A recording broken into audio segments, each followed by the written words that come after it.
You know, not a lot of people talk about the fact that the Cloud Village tried to kidnap Naruto's mother and his future wife and baby mama before he was born and while he was 3 years old.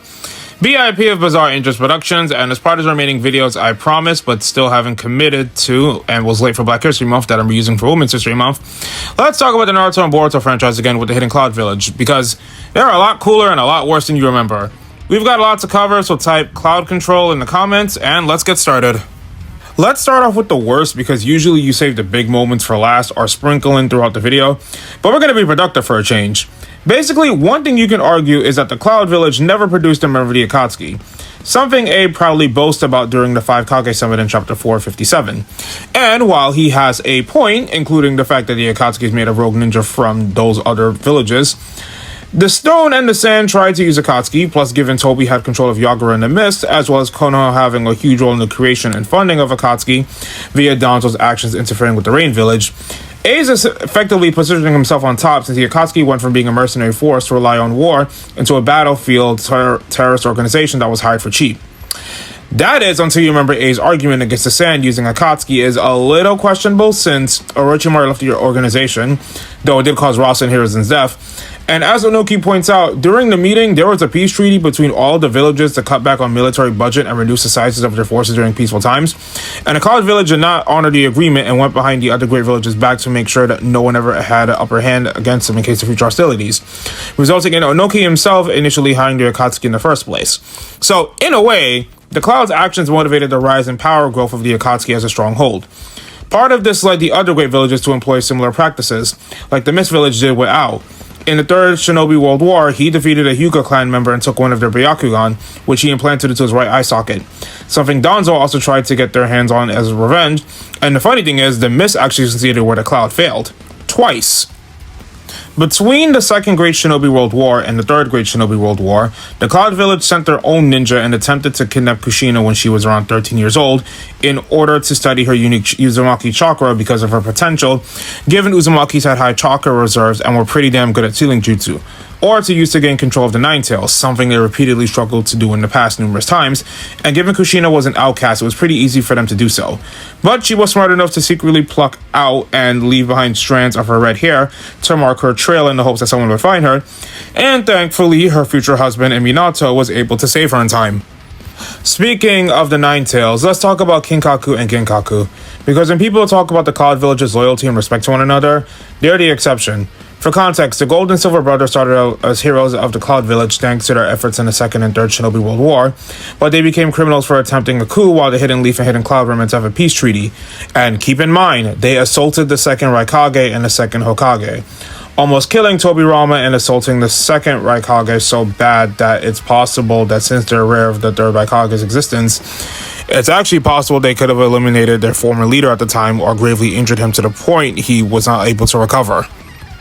And if you think their efforts to capture the Nine Tails' power only to end up with the two people who had them becoming reviled criminals is bad, let's talk about their actions that started after the Third World Shinobi War ended, where the Cloud attempted to kidnap Hinata Hyuga. And while everyone remembers this in the fanbase, when you think about the after effects, it makes things much worse in context.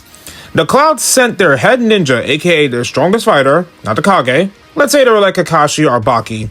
to go to the Hidden Leaf Village and sign a peace treaty. And I'd like to remind you all that this was 3 years after the Nine-Tailed Demon Fox's attack on the Leaf Village, while the Leaf and Cloud were still at war.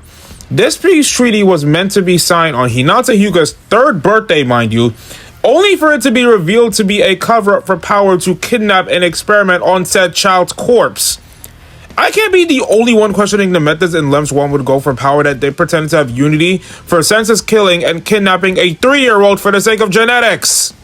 Okay, side tangent, but there's like a subsect of Naruto fans who enjoy doing what if certain characters got together just to see or think about how strong their children would be. And yes, it can be fun, but it gets really annoying a few times when people are just playing into eugenics, because that's exactly what the Cloud Village was actually doing in universe. This isn't a knock against power scalers, but you can argue it's a meta commentary on how certain people care more about bloodlines and genetics over the actual people that it's causing harm to, or in the case of analyzing fiction, the actual story and how it affects the characters. And think about the side effects. According to Itachi's light novel, the urgency of the situation led every Leaf Village Anbu being dispatched out of the village on a single mission to be on standby in case fighting broke out, because Hiashi naturally, killed a guy who tried to actively kidnap his daughter, and that could have led to a war between the strongest of the great nations. And the Cloud Village had the balls to act like they did not plan to do this, and then demanded Hiyashi's body as compensation for the death of their head ninja, just so that they can get their hands on their eyes, in case to the point that Kage was nearly about to start a war over the Byakugan. If Hiyashi did not decide to go on his brother's place and masquerade the fact that they were twins, since the Cloud wouldn't be able to tell the difference, he'd be able to use his curse to seal the Byakugan, either the worst case scenario would have been a war, or best case scenario, they avoid a war. But then the Cloud ends up with the eyes of a Hyuga that they can use enough in various war situations for power. And remember, to think about the fact that this had a negative effect on Neji's and Hinata's childhood makes this worse, because Neji ended up resenting his cousin because the damage control resulted in his father dying. Meanwhile, Hinata was emotionally and physically abused to make up for actions that were beyond her control, with someone outside of the family having to become her emotional support, causing her to have self-esteem issues that affected her until near adulthood. The Cloud paved the way to rain despair and inner hatred amongst the Hyuga, and had it not been for the actions of Kurenai and Naruto, things could have ended up much worse in the long run. And the funny thing is, after the Raikage refuses to not kill Sasuke, Yamato points out that after Raikage went after Hyuga's Byakugan, the Lee Sashikohana never did anything to retaliate, and even Yamato says himself, "Your actions could have provoked a war, but we swallowed our bloody tears in order to prevent that. Don't forget that you exist because of our precious sacrifices." And look, people have rightfully criticized the Leaf for their actions, but when you have both Kakashi and Yamato, two veteran Jonins who pulling out their maturity and sacrifice to prevent a war from breaking out, and right now it's a time for unity instead of actively trying to go after others, especially when it was revealed that Killer Bee survived, it honestly makes the Raikage and the Cloud Village seem even worse. One of the criticisms against the Raikage his own brother makes for him is that even B thinks he goes too far, since when Naruto and B decided to escape their confinement and weren't persuaded to stay hidden during the Fourth Shinobi World War, A considered killing Naruto to prevent Tobi from capturing the tailed beast, and he tries to justify it by claiming B is more experienced and a better asset, but it's clear he doesn't want to be forced to kill his brother, and intentionally or not, it is hypocritical he wants to save B but has no qualm sacrificing others like Hinata and blackmail her family into using her for warfare. So, I spent the better part of this video being negative, though that's me pointing out their in-universe flaws. Yes, I know Child Soldier Society never said it was badly written. So what makes them cooler than you thought? Yeah, there's a couple of factors. For starters, the second Raikage was willing to work with Tobirama and didn't expect two of his top shinobi to be power-hungry, so clearly with the right leader, they aren't that bad or evil. Next is via securing power. While it's valid to question their methods in trying to harness the tail beast's power, especially since many shinobi were killed trying to steal Gyuki, but the village made sure that the sacrifices wouldn't be in vain. The Cloud Village actively chose to try and have the Jinchuriki master and control their beasts, including the fact that they have the best technology to control a tailed beast, having built the tailed beast temple, which also works as a fail-safe chamber in case the Jinchuriki fail to master control and allow the beast to be reborn, and lock it up until the new Jinchuriki came forth so it wouldn't rampage.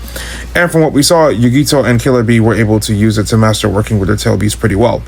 Second, like the Leaf, they didn't take Akatsuki's threats lying down. Yukito was made the two-tailed Jinchuriki at the age of 2, and according to one of the databases, she was able to, data books, she was able to control transforming it into Matabi at will, to the point Killer Bee looked up to her even though she was younger, and yet she led Hida and Kakuzu away from the village so her people wouldn't be harmed, using the loss of her strength to protect it and trying to see off the zombie duel by fighting them in an isolated area